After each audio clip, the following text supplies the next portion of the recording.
শাশুড়ি মায়েরা যারা আছেন, প্রথমে শাশুড়ি দিয়ে শুরু করি।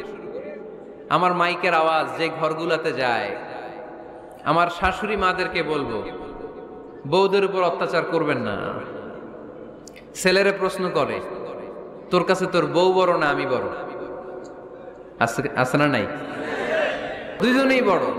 তো এক ছেলে সুন্দর উত্তর দিছে, আমার কাছে ভালো লাগছে উত্তরটা শুনে।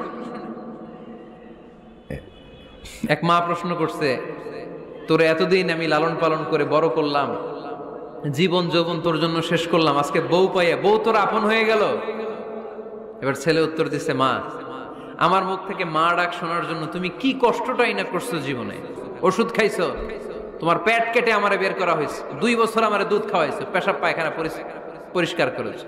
বয়স যখন 3-4 তখন তোমার আমি মা ডাকছি, এই মা ডাকটা শোনার জন্য তুমি এত কষ্ট করছো। আর আরেকবারের মাইয়া এই ঘরে আইসাই তোমার মা ডাকা শুরু করছে। যেই মেয়েটা তোমারে মা ডাকে সে আমার আপন হবে না কেন মা? ঠিক কিনা? এই মা ডাক শোনার জন্য তুমি এত কষ্ট করলা, আমার লালন পালন করলা, 10 মাস পেটে ধরলা, পেশাব পায়খানা পরিষ্কার করলা, এরপরে মা ডাক শুনতে পারছো। আর আরেকবারের মেয়ে জানারে মা ডাকে, তার স্থান তো আমার কলিজায়। ঠিক কিনা? শাশুড়ি আম্মারা যারা আছেন, প্লিজ বৌমাদেরকে কষ্ট দিয়েন না। অনেক শাশুড়ি আছে, পান থেকে চুন খসলে রেগে যায়, পদে পদে স্ত্রীর ভুল ধরে, বউয়ের ভুল ধরে। আছে না নাই? এটা করবেন না। সে তো নতুন, আপনার অনেক এক্সপিরিয়েন্স হতে তার সময় লাগবে। তাকে সময় দিন, তাকে ভালোবাসুন। ঠিক কিনা? নাই কিন্তু বুঝতে চায় না। বৌমারে যদি বদদোয়া দেয় তাহলে তার নিজ ছেলের পরিবারের ক্ষতি, পেটে ধরা যে ছেলে, ছেলের পরিবারের কিন্তু ক্ষতি, তার আপন নাতি নাতনিদেরই ক্ষতি। আওয়াজ করে বলেন ঠিক কিনা? বৌমাকে বদদোয়া দিয়েন না। বৌমাকে নিজের মেয়ের মতো দেখবেন। সমাধান আমি দিচ্ছি। কেমন দেখতে হবে?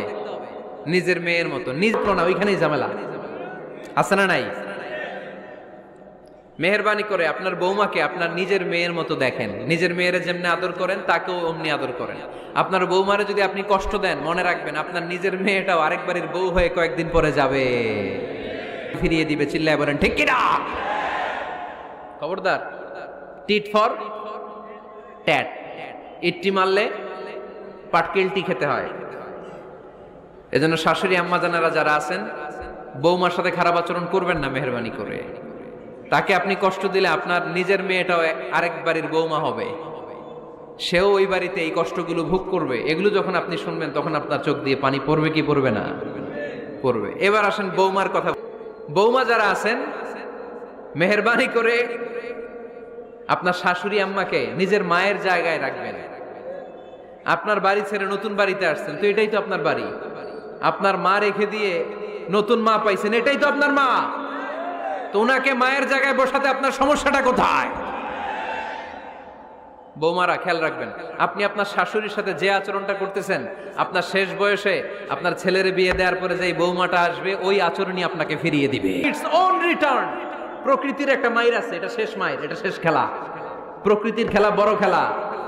আপনি আপনার শাশুড়ির সাথে যে আচরণ করবেন, আপনার শেষ বয়সে আপনি একদিন শাশুড়ি হবেন, এটা মাথায় রাখবেন। ওই আচরণই আপনি ফিরে পাবেন। আওয়াজ করে বলতে হবে ঠিক কিনা? এজন্য 9 নাম্বার পয়েন্টস হচ্ছে মিউচুয়াল রেসপেক্ট। সবাই যেন সবাইকে ভালোবাসি। দোষ ছাড়া মানুষ না, কে অন্যের দোষ না খুঁজি। বৌমারা, আপনাদের কেন যদি আমার মাইকের আওয়াজ যায়, অল্প কিছু টেকনিক অবলম্বন করলে আপনি আপনার শাশুড়ির মন জয় করতে পারবেন। শাশুড়িরা আসলে বেশি কিছু চায় না। আগের জামানার মানুষ তো, এদেরকে ওইভাবে হাত করতে হবে। মাঝে মাঝে একটু শাশুড়ির মাথায় তেল দিয়ে দেন, চুলে তেল দিয়ে দিবেন আর কি, মাঝে মাঝে চুল আশ্রয় দিবেন। এগুলো কিন্তু খুব পছন্দ করে শাশুড়িরা। ওনার প্রাইলু কিনা সময় মতো খোঁজ নিবেন, কি পছন্দ করে খেতে একটু রান্না করে দিবেন। যেই বক্তার ওয়াজ শুনতে পছন্দ করে, ওই বক্তার ওয়াজগুলো ডাউনলোড করে শাশুড়ি আম্মাকে দিবেন। ইসলামী বই দিবেন। দেখবেন বয়স্ক নারীরা মাহফিল যেতে খুব পছন্দ করে, ওয়াজ শুনতে খুব পছন্দ করে, নবীদের কাহিনীগুলো শুনতে পছন্দ করে। বসায় বসে একটা টিপস আছে, চুল যখন আশ্রাবেন আর শাশুড়ির মাথায় যখন তেল দিয়ে দিবেন, তখন অতীতের কথা জিজ্ঞেস করেন। দেখবেন অতীতের স্মৃতিতে হারিয়ে গিয়েছে আপনার শাশুড়ি। কি জিজ্ঞেস করবেন জানেন? জিজ্ঞেস করবেন, আম্মা জান মুক্তিযুদ্ধের সময় আপনার বয়স কত ছিল? ওই সময় মুক্তিযুদ্ধের সময় আপনাদের এলাকায় কি কি হয়েছিল মা? আরেকটা প্রশ্ন করবেন, মা বিয়ের সময় আপনি কেমন ছিলেন? ওই দিন দেখবেন বুড়ি আর বুড়ি নাই। ওই দিন বলবে, মা আমি অনেক সুন্দরী ছিলাম, আমার মাথায় অনেক চুল ছিল, আজকে নাই। আমগো গ্রামে আমার সাথে সুন্দরী মাইয়া ছিল না। অতীতের স্মৃতিতে, স্মৃতি হাতরাতে হাতরাতে তিনি হারিয়ে যাবেন। জিজ্ঞেস করবেন যে মা শীতকালে আপনাদের দেশে কি পিঠা বানাতেন আপনি যখন ছোট ছিলেন? আপনার বাপ চাচারা কি করতো? এগুলো জিজ্ঞেস করলে উনি স্মৃতির পাতা হাতরাতে হাতরাতে চোখ দিয়ে দাঁড় দাঁড় করে ওনার পানি ঝরতে শুরু করবে। আপনার জায়গায়, ওনার হৃদয়ের মনি কোঠায় এমন জায়গায় পৌঁছবে, আপনার ছাড়া উনি কিছুই বুঝবে না। বৌমারা, এই অল্প কিছু টিপস অবলম্বন করে আপনারা আপনাদের শাশুড়ির মনকে জয় করতে পারেন।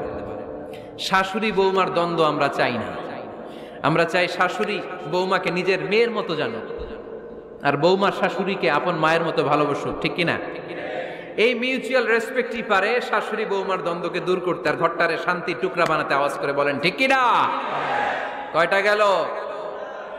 আর আছে কয়টা? দোয়া করবেন একে অপরের জন্য। দোয়া, সাইয়েদনা ইব্রাহিম ফ্যামিলির জন্য দোয়া করতেন, রব্বি জাআলনি মুকিমাস সালাতি ওয়া মিন যুররিয়াতি রব্বানা ওয়া তাকাব্বাল দুআ। ও আল্লাহ, আপনি আমার নামাজ কায়েমকারী বানান, আমার কলিজার টুকরা সন্তান ইসমাইলকেও নামাজ কায়েমকারী বানান, আমার দোয়াটা আপনার দরবারে আপনি কবুল করে নেন। সুবহানাল্লাহ পড়েন। রব্বানা ইন্নী আসকানতু মিন যুররিয়াতি বিওয়াদিন গায়রি যী যারইন ইনদা বাইতিকাল মুহাররাম। ও আল্লাহ, আমার সন্তান সন্ততি, আমার ফ্যামিলিকে ধুধু মরুপ্রান্তর এই উপত্যকার মধ্যে তোমার কাবা ঘরের সামনে রেখে গেলাম, তাদেরকে তুমি নামাজ কায়েমকারী বানিয়ে দিও। গোটা বিশ্বের সব মানুষের অন্তর আমার ফ্যামিলির দিকে আল্লাহ তুমি ঝুঁকিয়ে দিও। ওয়ারযুকহুম মিনাস সামারাত, ফলমূল দিয়ে আল্লাহ তুমি তাদেরকে রিজিকের ব্যবস্থা করে দিও। তার মানে সব নবীরা তাদের পরিবারের সদস্যদের জন্য দোয়া করতেন কি করতেন না? আবার কোরআন আমাদেরকে শিখালো, রব্বানা হাব লানা মিন আজওয়াজিনা ওয়া মিন যুররিয়াতিনা কুররাতা আ'য়ুন ওয়াজআলনা লিল মুত্তাকিনা ইমামা। ও আল্লাহ, এমন নেককার সন্তান, এমন নেককার স্ত্রী আপনি আমাকে দান করেন যাদের দিকে তাকালে আমার চোখ দুইটা ঠান্ডা হয়ে যায়। চক্ষু শীতলকারী স্ত্রী দেন। বিয়ে যাদের হয় নাই, আসনা নাই, প্রতিদিন এই দোয়া করবো, আল্লাহ এমন স্ত্রী দেন, এমন জীবন সঙ্গিনী আপনি আমাকে দেন, এমন লাইফ পার্টনার দেন যার দিকে তাকালে আমার চোখ জুড়িয়ে যায়। এমন সন্তান আল্লাহ আপনি আমার ফ্যামিলিতে দেন যাদের দিকে তাকালে আমার চোখ দুইটা ঠান্ডা হয়ে যায়। নেককার সন্তান, নেককার স্ত্রী আল্লাহর কাছে দোয়া করে চেয়ে নিতে হয়। তাহলে ফ্যামিলি মেম্বার একে অপরের জন্য দোয়ার দরকার আছে না নাই?